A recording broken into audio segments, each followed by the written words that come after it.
اللهم صل على سيدنا محمد يا رب صل وسلم. بسم اللہ الرحمن الرحیم. سورہ تبت یدا ابی لہب وتب جو ہے اس کی تفسیر ہوگی. اور تبت یدا ابی لہب وتب، ابو لہب بہت بڑا دشمن تھا اسلام کا. اچھا، یہ جو میں آپ کو صورتوں کی تفسیر بیان کر رہا ہوں نا، بہت زیادہ ڈیٹیل میں نہیں، اتنی تفسیر جس سے وہ صورت آپ کو نماز جب کوئی پڑھے تو آپ کو صورت سمجھ میں آئے. ورنہ تفسیروں میں اگر ایک ایک صورت کی تفسیر اور اس میں علمی نکات، اور پھر وہ تو میرے ویسے ہی اتوار کے اور آج کل تراویح کے بعد کے جو میرے بیانات ہو رہے ہیں اس میں ایک ایک آیت پہ میں ایک ایک گھنٹہ بیان کر دیتا ہوں، تو وہ طرز یہاں پر نہیں ہوگا. یہاں ٹو دا پوائنٹ بات ہوگی، ٹھیک ہے نا. ہم نے اس آیت کو اور ان آیتوں کو فوکس کرنا ہے جو قرآن کی آیتیں ہیں، ان کو ہم نے فوکس کرنا ہے. اس سے کیا کیا اسباق مل رہے ہیں، موٹے موٹے اسباق تو بتاؤں گا، ان کے زیادہ ڈیٹیل میں نہیں جاؤں گا میں.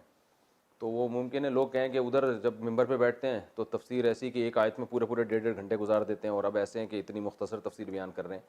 تو اس لیے کہ بھی ہم نے فوکس کرنا ہے صرف تفسیر کو، کہ قرآن ہمیں سمجھ میں آ جائے اور قرآن کے جو بیسک مضامین ہیں وہ ہماری سمجھ میں آ جائیں. تبت یدا ابی لہب وتب، ابو لہب بہت بڑا ایک دشمن تھا. نبی صلی اللہ علیہ وسلم کو جب نبوت ملی ہے تو آپ صلی اللہ علیہ وسلم نے مشرکین مکہ کو جمع کیا اور آپ نے ان سے خطاب کیا اور کہا کہ اگر میں تم سے کہوں کہ وہ پہاڑ کے اس پیچھے سے ایک لشکر حملہ کر رہا ہے تو میری بات مان لو گے؟ انہوں نے کہا مان لیں گے، آپ صادق ہیں، آپ امین ہیں، آپ سچ بولتے ہیں. تو آپ نے فرمایا قولوا لا الہ الا اللہ تفلحوا، اے لوگو تم کہہ دو کہ اللہ کے سوا کوئی عبادت کے لائق نہیں ہے، تم کامیاب ہو جاؤ گے. اس پہ ایک دم شور مچ گیا. تو ابو لہب نے کہا تبا لک یا محمد صلی اللہ علیہ وسلم. تبا یعنی ہلاک ہو جاؤ، اے محمد صلی اللہ علیہ وسلم معاذ اللہ آپ تباہ ہو جائیں، آپ ہلاک ہو جائیں. لہذا جمعتنا، اس کام کے لیے آپ نے ہمیں جمع کیا تھا، اتنے بڑے بڑے سرداروں کو آپ نے بلایا، تو یہ کوئی کام ہے جس کے لیے آپ نے ہمیں بلایا؟ تو بہت اس نے تکبر کا اظہار کیا. اس کو ابو لہب کیوں کہا جاتا تھا؟ لہب کہتے ہیں انگارے کو. تو بعض روایتوں میں آتا ہے کہ وہ بہت خوبصورت تھا اور اس کے گال جو ہے نا آگ کے انگاروں کی طرح چمکتے تھے، خوبصورت تھے. تو اس لیے عرب میں جو ہے نا جب بھی کسی چیز کی طرف نسبت کرنی ہو تو ابو لگا دیتے تھے. تو ابو کا معنی صرف ابو ہی نہیں ہے بلکہ والا بھی ہے. جیسے حضرت ابو ہریرہ، ہریرہ بلی کے بچوں کو کہتے ہیں، تو بلی والے، تو بلیاں پالتے تھے وہ، تو ابو ہریرہ. بکر اونٹ کو بھی کہتے ہیں، حضرت ابو بکر اونٹ چرایا کرتے تھے تو ان کا نام پڑ گیا ابو بکر. تو اسی سے اس کا نام پڑ گیا تھا ابو لہب، انگارے والا. بعض نے یہ بھی کہا کہ اللہ نے جب اس کو یعنی جہنم کی وعید سنائی ہے تو پھر ابو لہب کہا جانے لگا، لیکن پہلا قول زیادہ صحیح معلوم ہوتا ہے، کیونکہ جب یہ صورت نازل ہوئی تو وعید تو اس کے بعد آئی نا، تو پہلے سے اس کا ابو لہب کہا جا رہا ہے اس کو. تو جب اس نے یہ کہا تبا لک یا محمد صلی اللہ علیہ وسلم، آپ ہلاک ہو جائیں، تو آپ کو بڑی تکلیف ہوئی ہے. تو آپ صلی اللہ علیہ وسلم پر پھر یہ صورت نازل ہوئی اور اللہ نے فرمایا تبت یدا ابی لہب، ابو لہب کے ہاتھ ٹوٹ گئے، برباد ہو گئے. وہ ہاتھ ٹوٹنا کنایا ہوتا ہے انسان کے مرنے سے، کیونکہ انسان اپنے ہاتھوں سے عمل کرتا ہے اور اس عمل کی وجہ سے برباد ہوتا ہے. تو اللہ نے فرمایا تو پہلے تو اس کے ہاتھ برباد ہوئے. تو ہاتھ کنایا ہوتا ہے پوری باڈی سے. تبت یدا ابی لہب، ابو لہب کے ہاتھ ٹوٹ گئے، وتب، اور خود بھی وہ برباد ہو گیا. ما اغنا عنہ مالہ، نہیں کام آیا اس کے اس کا مال، وما، اور وہ چیز بھی کام نہیں آئی کسب جو اس نے کمایا تھا. تو مال اور اس کا جو پروفٹ ہے، جو تجارت میں وہ لگا کے پروفٹ حاصل کرتا تھا، نہ اصل مال کام آیا نہ اس کا سرمایہ. ہلاکت ہوا. کیسے ہلاکت ہوئی؟ ایک طاعون کی بیماری پھیلی اور ابو لہب کو وہ طاعون کی جو ہے نا وہ پھنسی نکلی ہے، اور طاعون جب ہوتا تھا تو پھر لوگ ایک دوسرے سے دور بھاگتے تھے. تو ایسی جس کو کہتے ہیں نا چھوت کی بیماری، وہ اس کو ہوئی ہے تو سب اس سے دور ہونے لگے. جو اس کی عزت اور معاشرے میں بڑا نام اور دبدبہ تھا، وہی لوگ اس سے دور بھاگنے لگے کہ کہیں ہمیں نہ لگ جائے یہ بیماری. اور جب مر گیا تو جیسے آج بیچارے کرونا وائرس کے مریض جب مرتا ہے نا تو اس کی باڈی کے ساتھ جو حال ہوتا ہے کہ ہمیں نہ لگ جائے، وہی حال اس کے ساتھ بھی ہوا کہ اس کی باڈی کے بھی قریب کوئی نہیں آ رہا تھا کہ ہمیں یہ بیماری لگ نہ جائے. تو کئی دنوں تک ویسے ہی پڑا رہا ہے. تو لاش سڑ گئی، اس میں سے بدبو آنے لگی. پھر کسی سے لوگوں نے مزدوروں سے، ملازمین سے کہہ کے اس کی لاش اٹھوائی اور دفن کی گئی. یہ تو بہت ہی بدترین موت واقع میں مبتلا ہوا وہ. تو اس طرح سے وہ بھی ہلاک ہوا. اور اس کی بیوی جو تھی ام جمیل اس کا نام تھا، وہ بھی بہت شرارتی تھی۔ بعض روایتوں میں آتا ہے کہ وہ جنگل سے لکڑیاں لاتی تھی اپنے کندھے پہ لاد کے، اور آپ صلی اللہ علیہ وسلم کے راستے میں کانٹے بچھایا کرتی تھی۔ اور بعض روایتوں میں یہ بھی ہے کہ کنجوس ہونے کی وجہ سے، حالانکہ بہت مالدار تھی لیکن کوئی ملازم نہیں رکھتی تھی، خود جنگل سے جا کے لکڑیاں لاتی تھی کہ کسی کو کمیشن نہ دینا پڑ جائے، ٹھیک ہے نا، کنجوسی میں یہ عالم تھا۔ یہ روایتیں ہیں۔ جب میں لفظ روایت کا استعمال کروں تو اس کا مطلب ہوتا ہے کہ مجھے حدیث کی سند کی پوری تحقیق نہیں ہے، اور ویسے بھی جو تاریخی روایتیں ہیں نا ان میں بہت زیادہ سند کا قوی ہونا بھی ضروری نہیں ہوتا، وہ بیان کرنے میں کوئی حرج نہیں ہوتا جبکہ اس سے کوئی شرعی مسئلہ نہ ثابت ہو رہا ہو۔ تو وہ جو تھی، وہ اس کی چونکہ عادت تھی کہ گٹھری اٹھا کے چلا کرتی تھی، تو اللہ نے فرمایا کہ ابو جہل بھی ہلاک ہوا، ما اغنا عنہ مالہ وما کسب، جو کچھ کمایا تھا وہ بھی برباد ہو گیا۔ سیصلی نارا ذات لہب، ان قریب داخل ہوگا ایک آگ میں جو بھڑکتی ہوئی ہوگی۔ وامرأتہ، اور اس کی بیوی بھی آگ میں داخل ہونے والی ہے کیونکہ وہ بھی اپنے شوہر کے ساتھ ان گناہوں میں اور اسلام دشمنی میں برابر کی شریک تھی۔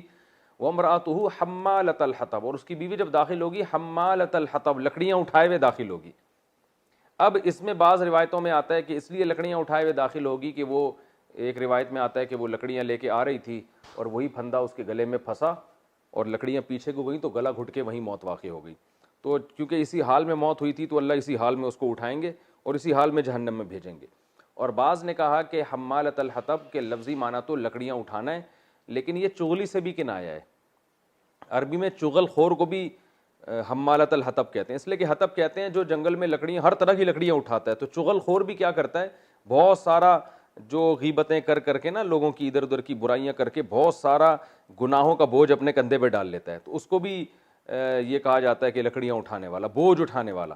تو چغل خور سے بھی کنایا ہے یہ لفظ، تو یا تو وہ لکڑیاں اٹھانے والی تھی یا چغلیاں کرتی تھی، اس لیے قرآن نے اس کو حمالۃ الحطب کہا۔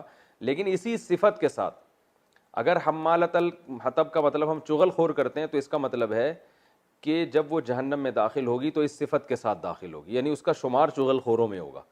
تو لکڑیاں اٹھا کے نہیں داخل ہوگی بلکہ چغل خوروں میں شمار ہوگا، اور یہ چغلیوں کا بوجھ اس نے اپنے کندھے پہ اٹھایا ہوا ہوگا اور وہ جہنم کی آگ میں داخل ہو رہی ہوگی، کیونکہ اس نے چغلیاں لگا لگا کے بہت فساد مچایا تھا۔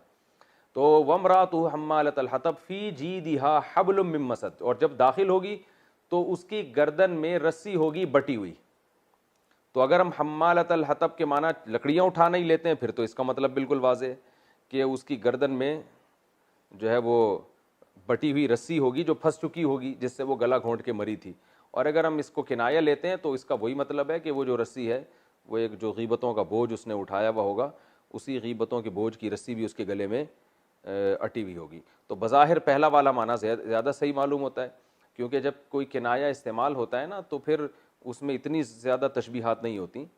تو جب اللہ نے کہا کہ اس کی گردن میں رسی بھی ہوگی، بٹی ہوئی رسی ہوگی، تو اس سے مراد یہی ہے کہ وہ رسی سے مراد اوریجنل رسی ہے، اور وہی لکڑیوں کے بوجھ کے ساتھ اور اسی رسی کے ساتھ جو وہ دن بھر کیا کرتی تھی، اور اسی لکڑیوں میں جو کانٹے دار لکڑیاں نبی کے راہ میں بٹھایا کرتی تھی، تو اللہ اسی رسی سمیت اور اسی گٹھریوں سمیت اس کے کندھے پہ رکھیں گے جو اس کا دن بھر کی ایکٹیویٹی تھی، اور اسی کے ساتھ اللہ تعالیٰ اس کو جہنم میں داخل کریں گے۔